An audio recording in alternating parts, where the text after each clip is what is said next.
Japan दुनिया में सबसे ज्यादा तेजी से आगे बढ़ने वाला देश में से एक देश है। जापान टेक्नोलॉजी के क्षेत्र में इतना जल्दी तरक्की कर चुका है जिसे देखकर लगता है कि जापान 2023 में नहीं बल्कि 2050 में जी रहा है। जापान के लोग हर छोटी से छोटी चीज को टेक्नोलॉजी से जोड़ देते हैं। तो चलिए आज की इस वीडियो में जानते हैं जापान के ऐसे आविष्कारों के बारे में जिसे देखकर आपको यकीन हो जाएगा कि जापान 2023 में नहीं बल्कि 2050 में जी रहा है। और नंबर 1 पर है कलर चेंजिंग क्लॉथ। अभी तक आपने स्मार्टफोन और कई स्मार्ट चीजों का इस्तेमाल किया होगा, लेकिन जापान के लोग स्मार्ट ड्रेस का भी इस्तेमाल करते हैं। यानी इस कपड़े के कलर को आप अपने मन चाहे कलर में बदल सकते हैं। यानी जापानीज लोगों को अलग अलग पार्टी के लिए अलग अलग तरह के कपड़े नहीं खरीदने पड़ते हैं, बस कलर चेंजिंग क्लॉथ पहनकर चले जाए, अपने मन चाहे कलर के कपड़े आप पहन सकते हैं। और दूसरे नंबर पर है इंटेलिजेंट पार्किंग चेयर।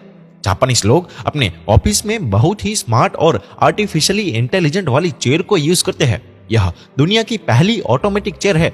इस चेयर के सामने क्लैपिंग यानी कि ताली बजाते ही यह अपनी जगह पर सेट हो जाती है। इस चेयर को इंटेलिजेंट पार्किंग असिस्टेंट पर इंस्पायर होकर बनाया गया था और यह चेयर 360 डिग्री में घूम सकती है और यह चेयर को इसके वाईफाई के द्वारा भी कंट्रोल किया जा सकता है। और तीसरे नंबर पर है mono rail track for train. यह दुनिया का एक ऐसा ट्रैक है जहां पर एक साथ 4 ट्रैक बनाया गया है और ट्रैक जब ट्रेन आने वाली होती है तो उसका पता उसको पहले से ही चल जाता है और ट्रेन के स्टेशन के हिसाब से ट्रैक चेंज होते रहते हैं। इसका डिजाइन इस तरह से किया गया है कि ट्रैक सेंटर के हिसाब से और ट्रेन की टाइमिंग के हिसाब से चेंज होते रहते हैं। और दोस्तों चौथे नंबर पर है हाईवे थ्रू बिल्डिंग। जापान में एक ऐसा हाईवे है जो बिल्डिंग के बीच से होकर गुजरता है। पहली बार देखने पर तो आपको शायद यकीन न हो, लेकिन इस खूबसूरत नजारे को देखकर हर कोई हैरान रह जाएगा। ऐसी अजीबोगरीब चीज आपको सिर्फ जापान में ही देखने को मिलेगी। दरअसल यहाँ एक हाईवे बनना था, लेकिन इस जमीन के मालिक ने सरकार को अपनी जमीन देने से मना कर दिया, जिसके चलते जापान सरकार को इस बिल्डिंग के 6ठे, 7वें और 8वें फ्लोर पर हाईवे बनानी पड़ी थी। और 5वें नंबर पर है टॉयलेट्स इन एलिवेटर।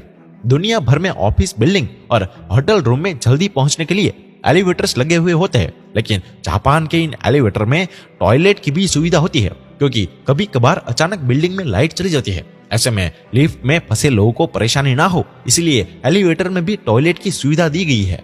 और 6ठे नंबर पर है हाई स्पीड ट्रेन। जापान की हाई स्पीड ट्रेन, जिसको मैगवेल ट्रेन भी कहा जाता है, जो एक बहुत बड़े पैमाने पर चुंबकों की चुंबकीय शक्ति के इस्तेमाल से चलती है, जिसको मैग्नेटिक लेविटेशन कहा जाता है और बिना पहियों के भी चलती है। मैगवेल ट्रेन को सेंट्रल जापान रेलवे कंपनी और कावासाकी हेवी इंडस्ट्रीज द्वारा 2 सितंबर 2023 को बनाया गया था, जिसकी स्पीड 581 किलोमीटर प्रति घंटा थी। अगर आप इस ट्रेन को देखने के लिए खड़े रहेंगे तो जब वे ट्रेन आएगी तो पक्का आप डर जाएंगे, क्योंकि इसकी स्पीड ही इतनी ज्यादा है। और 7वें नंबर पर है ऑटोमेटिक डोर। भारत में रेलवे प्लेटफॉर्म में भीड़ की वजह से हर दिन कई लोग दुर्घटना के शिकार हो जाते हैं, लेकिन जापान में लोगों को दुर्घटना से बचाने के लिए प्लेटफॉर्म पर ऑटोमेटिक डोर लगाए जाते हैं, जो ट्रेन के रुकने पर ही खुलता है और ट्रेन के चलते ही यह बंद हो जाता है। इस तरह से हर साल कई लोगों की जान बच जाती है। और 8वें नंबर पर है शोनन मोनोरेल ट्रेन। आपने ट्रैक के ऊपर चलने वाली ट्रेन तो बहुत देखी होगी, लेकिन जापान में ट्रैक के नीचे भी ट्रेन चलती है। मोनोरेल एक ऐसी ट्रेन है जो कि रेलवे लाइन पर नहीं बल्कि इनके बीम के सहारे चलती है और इसके सारे कोच भी इससे जुड़े हुए होते हैं। इसका पाथ सड़क मार्ग से लगभग 10 फीट या इससे भी अधिक ऊंचाई पर बनाया जाता है, जिससे कि यात्रियों को ट्रैफिक से बहुत आराम मिलता है। साथ ही यात्रियों की सुविधा का ख्याल भी रखा जाता है। और 9वें नंबर पर है हर चीज के लिए वेंडिंग मशीन। जापान में 50 लाख से भी अधिक वेंडिंग मशीन मौजूद है। क्यों चौंक गए ना? आप भी सोच रहे होंगे कि ऐसी कौन सी जरूरत के लिए इतनी सारी मशीन जापान में लगाई हुई है। Japan vending machine manufacturer association के अनुसार एक वेंडिंग मशीन प्रति 23 लोगों की जरूरतों को पूरी करती है। जापान की आबादी और यहाँ की संपत्ति की कीमतों की वजह से जापानी लोग के पास उपभोक्ता वस्तुओं को स्टोर करने के लिए ज्यादा जगह नहीं है, जिसकी वजह से जापानी कंपनियों ने रिटेल स्टोर खोलने की बजाय वेंडिंग मशीन लगाई हुई है। देश में लगभग हर चीज के लिए एक वेंडिंग मशीन है। तो दोस्तों आपको ये जापान की टेक्नोलॉजी में कौन सी टेक्नोलॉजी सबसे ज्यादा अच्छी लगी, आप हमें कमेंट में जरूर बताइए।